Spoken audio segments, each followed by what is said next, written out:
Di sebuah hutan yang damai, hiduplah seekor kelinci yang terkenal karena kecepatannya. Ia sering melompat-lompat sambil membanggakan betapa cepat ia bisa berlari dibanding hewan lain. Kelinci suka memamerkan kemampuannya di depan semua penghuni hutan.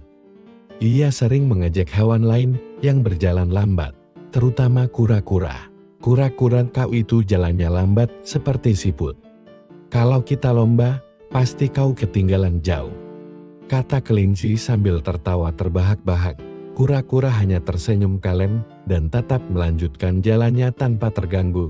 Suatu hari, kura-kura merasa cukup dengan olok-olok kelinci yang tak ada henti. Dengan tenang, ia menantang kelinci untuk lomba lari sejauh 2 bukit melintasi padang rumput. Para hewan lain di hutan pun terkejut mendengar tantangan itu. Mereka berkerumun, penasaran melihat keberanian kura-kura menghadapi kelinci yang jauh lebih cepat. Apa kau serius, kura-kura? Kau tahu kelinci itu pelari tercepat di hutan ini, bukan? Tanya burung gagak yang menyaksikan. Aku tahu, tapi aku yakin sesuatu yang pelan bisa juga sampai kalau terus berjalan, jawab kura-kura penuh percaya diri. Kelinci tentu saja menerima tantangan itu dengan sangat percaya diri. Baiklah, kita mulai besok pagi di lapangan rumput besar dan semua hewan boleh menonton. Malam itu, semua hewan membicarakan perlombaan yang tidak biasa ini. Mereka penasaran bagaimana kura-kura bisa menang melawan kelinci yang dikenal tak terkalahkan. Keesokan paginya, semua hewan hutan sudah berkumpul di tempat lomba.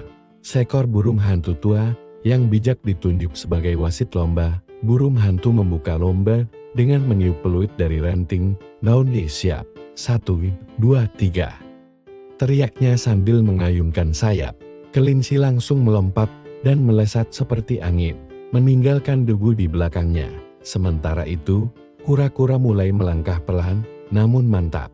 Beberapa hewan menahan tawa melihat kura-kura yang tampak tak mungkin mengejar kelinci. Tapi burung hantu hanya mengangguk pelan. Terkadang yang lambat bisa mengejutkan.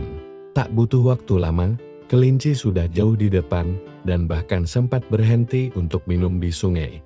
Ia menoleh ke belakang dan tak melihat kura-kura sama sekali. Kura-kura itu pasti masih jauh. Aku sempat tidur sebentar pun, tetap bisa menang, gumam kelinci sambil berbaring di bawah pohon rindang. Angin semilir dan nyanyian burung membuat kelinci menguap.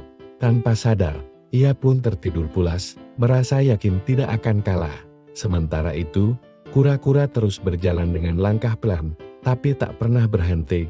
Ia tak peduli meskipun panas menyengat dan tanah berbatu menghadang. Ia hanya berpikir untuk terus maju, selangkah demi selangkah. Nafasnya teratur, dan matanya fokus ke garis akhir yang masih jauh di depan. Waktu terus berlalu, dan matahari mulai condong ke barat. Kelinci masih tertidur pulas, tak menyadari bahwa waktu terus berjalan. Sementara itu, kura-kura semakin dekat ke garis akhir. Beberapa hewan yang menunggu di sana mulai bersorak menyemangatinya. Burung elang berteriak dari atas, kelinci masih belum datang, cepat kura-kura, sedikit lagi.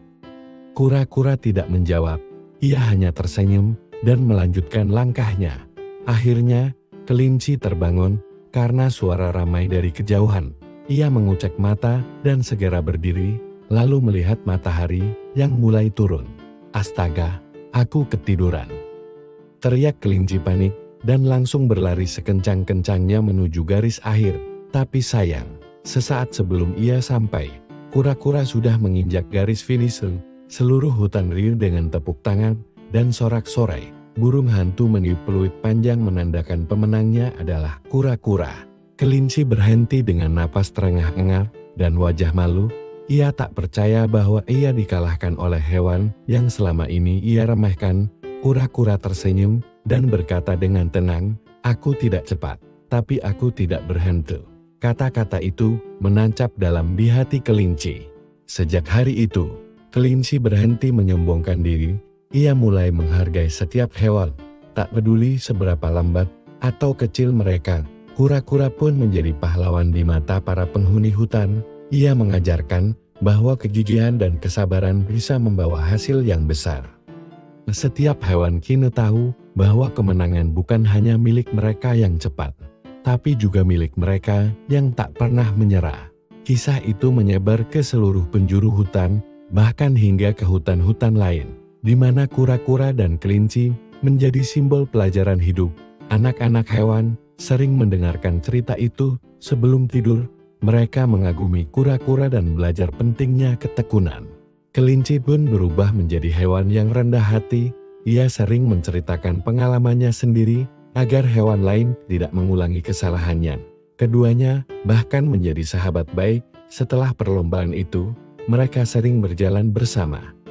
Kelinci dengan lompatan kecil dan kura-kura dengan langkah mantap. Saat kelinci merasa ingin menyerah, kura-kura selalu mengingatkannya. Dan saat kura-kura merasa lelah, kelinci menyemangatinya. Mereka menjadi contoh bahwa perbedaan bukanlah alasan untuk bersaing secara buruk. Justru dari perbedaan, kita bisa saling melengkapi. Hutan menjadi lebih damai dan saling menghargai. Setelah kejadian itu, semua hewan belajar untuk tidak memandang rendah yang lain. Perlombaan itu bukan hanya tentang siapa yang paling cepat, tapi tentang siapa yang punya tekad dan tidak berhenti di tengah jalan. Cerita itu menjadi legenda yang diwariskan dari generasi ke generasi, dan setiap kali diceritakan, semua tersenyum dan mengangguk setuju. Kura-kura dan kelinci membuktikan bahwa setiap makhluk punya kekuatan masing-masing. Kemenangan sejati bukan soal siapa duluan, tapi siapa yang sampai dengan cara yang benar.